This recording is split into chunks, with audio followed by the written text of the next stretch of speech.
تحریر ایجاد کیا ہے کہ مراسلے کو مکالمہ بنا دیا ہے.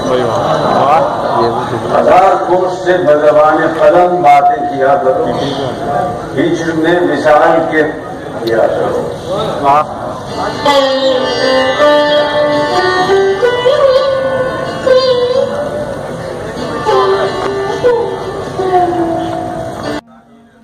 لکھا کیا 10 برس میں یا قلم چاپ کیے. 10-15 شعر واسطے نمونے کے دیوان حال میں رہنے دیے. ابتدائے فکر و سخن میں بے دل اور اصیل اور شوکت کے طرز پہ ریختہ لکھتا تھا. چنانچہ ایک فصل کا مقطع تھا، طرز بے دل میں ریختہ لکھنا اسد اللہ خان قیامت. بچپن میں جب ریختہ لکھنے لگا ہوں، لعنت ہے مجھ پر میں نے کوئی ریختہ یا اس کے قوافی پیش نظر رکھی ہے. صرف بحر ردیف اور قافیہ دیکھ لیا اور اس زمین میں غزل قصیدہ لکھنے لگا. تم کہتے ہو نظیری کا دیوان وقت تحریر قصیدہ پیش نظر ہوگا اور جو اس قافیے کا شعر دیتا ہوگا اس پر لکھا ہوگا. واللہ اگر تمہارے اس خط کو دیکھنے سے پہلے میں یہ بھی جانتا ہوں کہ اس زمین میں نظیری کا قصیدہ بھی ہے. جائے آنکھیں گوشی بھائی، شاعری معنی آفرینی ہے، قافیہ پیمائی نہیں ہے.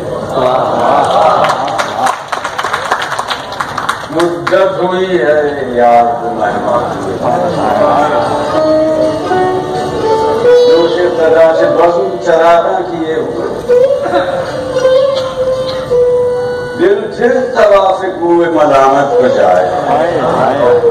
پندار کا سنم بدل گیا جی ڈھونڈتا ہے پھر وہی فرصت کے راستے بیٹھے رہے تصور جانا. غالب ہمیں نہ چھیڑ کہ پھر جوش اشک سے بیٹھے ہیں ہم تہیا طوفان کیے. دیکھو رفیع السودا کہتا ہے نہ ضرر کفر کو نہ دین کو نقصان مجھ سے، باعث دشمنی ہے گبرو مسلمان مجھ سے. غالب کہتا ہے مستقب ان کی بزم میں آتا تھا دور جان، ساتھی نے کچھ ملا نہ دیا. یعنی اب جو دور مجھ تک آیا ہے تو میں ڈرتا ہوں یہ جملہ سارا مقدر ہے. میرا فارسی کا دیوان جو دیکھے گا وہ جانے گا کہ جملے کے جملے مقدر چھوڑ جاتا ہے، مگر ہر سخن ہر نقطے مقامی کا ہے. یہ فرق البتہ وجدانی ہے، بیانی ہے. مستقب کی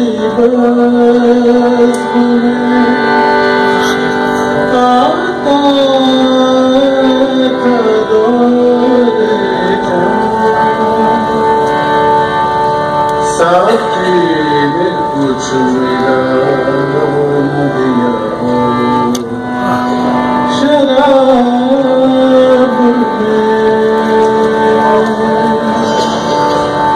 آئیے جناب میر مہدی صاحب دہلوی، بہت دنوں میں آئے. کہاں تھے؟ واضح آپ کا مزاج خوش ہے. میر سرفراز حسین صاحب اچھی طرح ہیں، میرن صاحب خوش ہیں. ہستی ہماری اپنی فنا پر دلیل ہے، یہاں تک مٹے کہ آپ ہم اپنی قسم ہوئے. پہلے یہ سمجھو کہ قسم کیا چیز ہے، اب اس کا کتنا لمبا ہے، ہاتھ پاؤں کیسے ہیں، رنگ کیسا ہے.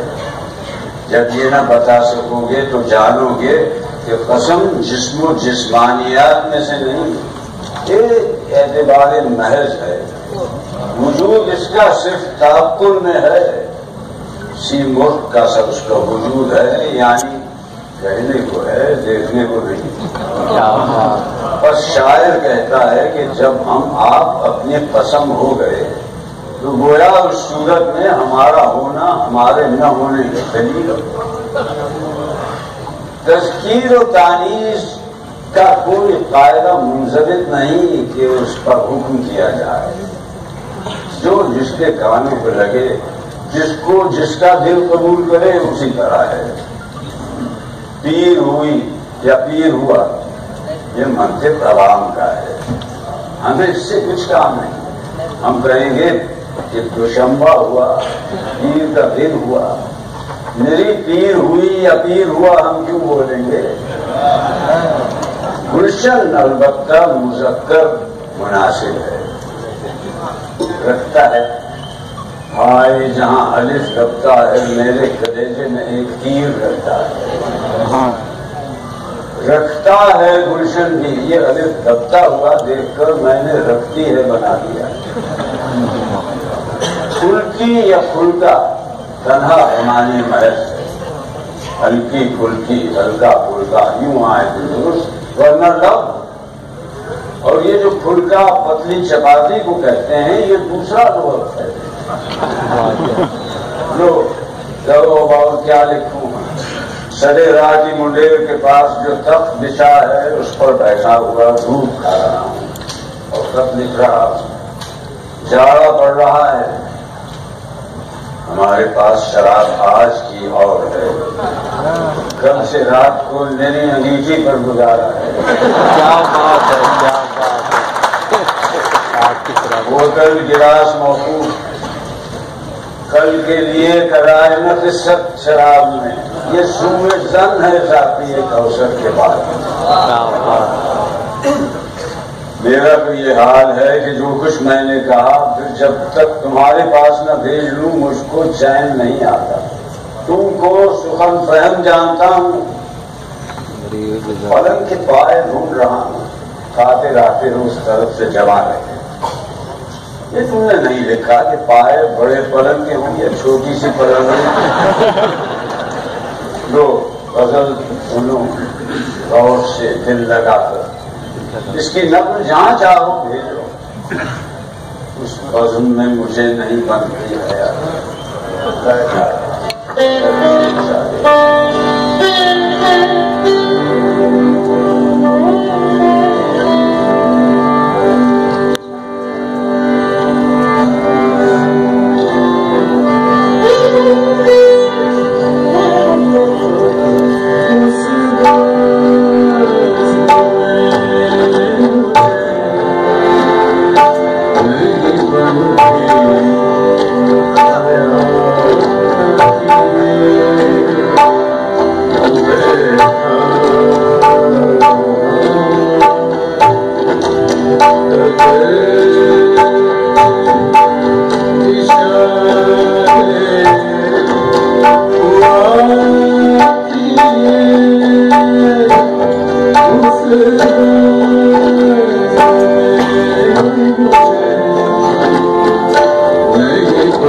میاں کس حال میں ہو، کس خیال میں ہو؟ کل شام کو میر صاحب روانہ ہوئے، یہاں ان کی سسرال میں قصے کیا کیا نہ ہوئے۔ ساس اور سالیوں نے اور بیوی نے آنسو کے دریا بہا دیے۔ امام ضامن علیہ السلام کا روپیہ بازو پر باندھا گیا، 11 روپے خرچے دار دیے، مگر ایسا جانتا ہوں کہ نیلم صاحب اپنے جگ کی نیاز پر روپیہ راہی میں اپنے بازو پر سے کھول لیں گے اور تم سے صرف 5 روپے ظاہر کریں گے۔ اب سب جھوٹ تم پر کھل جائے گا۔ دیکھنا یہی ہوگا کہ نیلم صاحب تم سے بات چھپائیں۔ اس سے بڑھ کر ایک بات اور ہے، اور وہ محلے غور ہے، ساس قریب نے بہت سی جلیبیاں اور توبہ قلاقند صاف کر دیا ہے، اور میرن صاحب نے اپنے جی میں یہ ارادہ کر لیا ہے کہ جلیبیاں راہ میں چٹ کریں اور قلاقند تمہاری نظر کر کر تم پر احسان دھریں گے۔ بھائی میں دلی سے آیا ہوں، قلاقند تمہارے واسطے لایا ہوں، سنہار نہ بابر کیجیے، مالک مفت سمجھ کر لے لیجیے۔ واللہ کوئی نہیں لایا، میرن صاحب نے کسی سے نہیں منگایا۔ میرن صاحب کی نازک مزاجیوں نے کھیل بگاڑ رکھا۔ مولانا سرفراز حسین صاحب کو میری دعا کہنا اور کہنا حضرت ہم تم کو دعا کہیں اور تم ہم کو دعا کرو۔ میاں کس قصے میں پھنسا ہے، فقہ پڑھ کر کیا کرے گا؟ طب و علوم و نجوم و حیرت و منطق و فلسفہ پڑھ جو آدمی بنا چاہے۔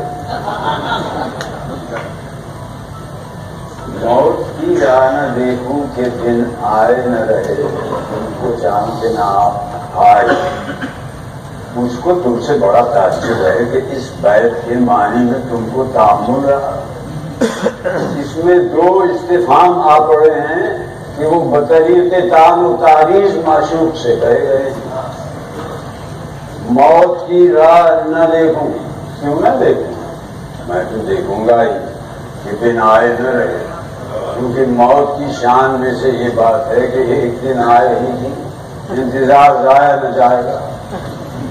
تم کو چاہوں کیوں چاہوں کہ نہ آؤ تو بلائے نہ بنے، یعنی اگر تم آپ سے آئے تو آئے اور اگر نہ آئے تو پھر کیا مجال کہ کوئی تم کو بلا سکے۔ گویا یہ عاجز معشوق سے کہتا ہے کہ اب میں تم کو چھوڑ کر اپنی موت کا عاشق ہوا ہوں۔ اس میں خوبی یہ ہے کہ دل بلائے بغیر آئے نہیں رہتے۔ تم کو کیوں چاہوں کہ اگر نہ آؤ تو تم کو بلا نہ سکوں۔ بات یہ ہے کہ پڑھنے میں تم کو چاہوں کہ نہ آؤ یہ جملہ ملا ہوا سمجھ میں آتا ہے تو آدمی حیران ہو جاتا ہے۔ تم کو چاہوں الگ ہے، کہ نہ آؤ تو بلائے نہ بنے یہ جملہ الگ ہے۔ تم نے غور نہ کی، ورنہ خود بخود یہ کیفیت اس تعبیر و استفہام کی حاصل ہو جاتی۔ موت کی راہ نہ دیکھو کہ دن آئے نہ رہے۔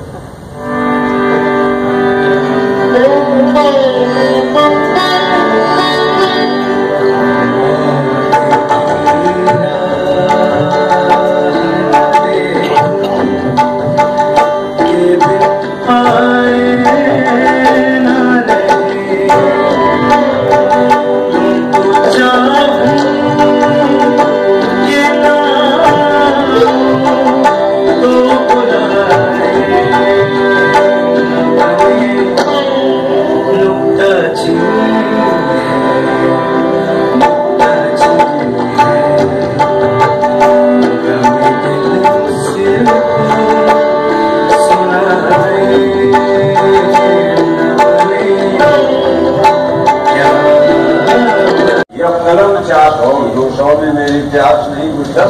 شعر واسطے ہمت پر 100,000 آخری جے پور سے مجھ کو اگر 2,000 ہاتھ آ جاتے تو میرا قرض دفع ہو جاتا، پھر اگر 2-4 برس کی زندگی ہوتی تو اتنا ہی قرض اور مل جاتا۔ 500 تو بھائی تمہاری جان کی قسم متفرقات میں جا کر 100-150 بچ رہے ہیں، تو وہ میرے صف میں آئیں گے۔ تو مہاجنوں کا سودی جو قرض ہے وہ بقدر 1500-1600 کے باقی رہے گا، اور وہ جو بابو صاحب سے 100 منگائے گئے تھے وہ صرف انگریز سوداگر کے دینے تھے، قیمت اس چیز کی جو ہمارے مذہب میں حرام اور تمہارے مذہب میں حلال تو وہ دے دیے گئے۔ یقین ہے کہ آج کل میں بابو صاحب کا خط ماں ہند بھی آ جاتے۔